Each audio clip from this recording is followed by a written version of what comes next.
Good morning. It's Monday morning with Cheryl. I am so out of my league with this video, but I had a friend just a couple days ago send me this podcast, and I'd never heard of it before, called the Huberman Lab, and it's all about vision. And I thought it was so fascinating that I was listening to it. It didn't even occur to me that there would be information in it that I would want to share with all of you.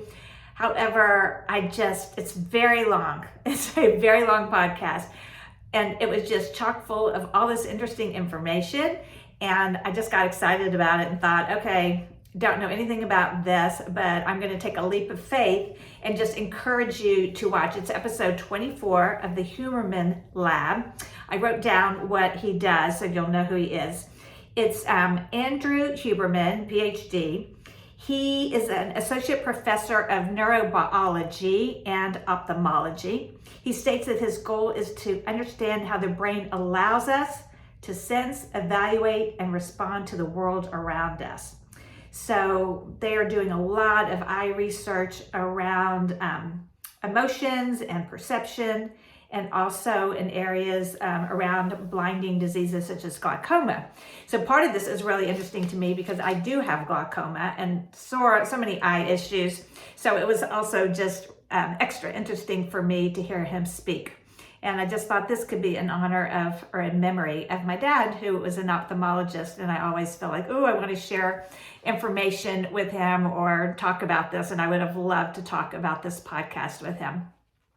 So moving forward, again, this is all new information for me, and I'm just going to share 3 recommendations that he made, suggestions. And again, he keeps emphasizing he is a scientist, he is not a physician. But these were so interesting to me that I really wanted to share. So, 1, said all of us need to get outside. Now, we all know it's good to be outside, but he said specifically in the morning, in the evening, and I didn't realize how important our vision was, our visual system, in setting our circadian rhythms with sleep. So I just thought that was fascinating. And he said that even getting out to read, even if you're looking at a book or working, that being outside helps, we all know, with our mood and sleep, but I didn't realize that it had to do with our visual system. And he talks about how important it is to take care of our visual system. So that was number 1. So I thought that was really, really, oh, sorry, my paper keeps getting in the way. Really, really interesting. So, and he also says moving can even be better for our eyes, but again, just to get outside.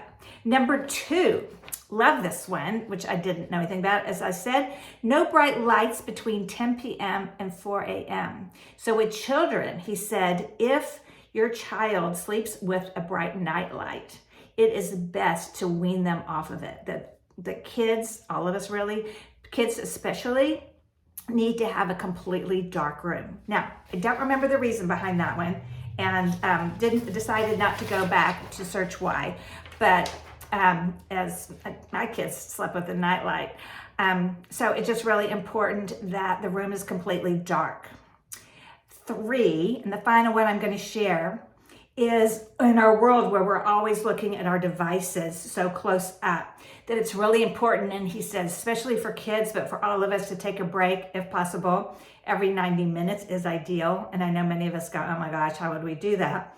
But that we are really straining our eyes by looking so closely at things, especially screens, but not only screens so much. And that we need to go outside. It does not count behind a windshield of your car, and I think in an office you can find different ways to do this, but to really look out in the distance, and that you'll find that your eyes are more at rest when you're looking way out. So he said going to ball games and doing all sorts of things where you're looking far away are really beneficial for your eyes. And there was even an exercise he talked about to strengthen them, is to take your hand and bring it up close where you really focus, and then move it out and hold it for a few seconds. So that was something he said that we could practice. So again, our eyes are so important to us, our eye health. As someone, again, who suffers from so many eye issues, I just really encourage you to listen to the podcast. Huberman Lab and learn more and get more details about this. I just, again, thought it was fascinating and wanted to share those little pointers with you, especially in regard to your children. You may be able to prevent some things happening down the road. So thank you so much for listening. I do want to share that I do one-on-one parent coaching. I don't even mention that very often, but I do one-on-one parent coaching, sometimes small groups, and I'm developing this online course for divorced parents, and I'm so excited about it. I really want to help support divorced parents. If you know of anyone that might be interested, or maybe you're interested yourself, please reach out, private message me, and I will be glad to share more of the details and happy to put you on the list. So have a great day and take care of those eyes.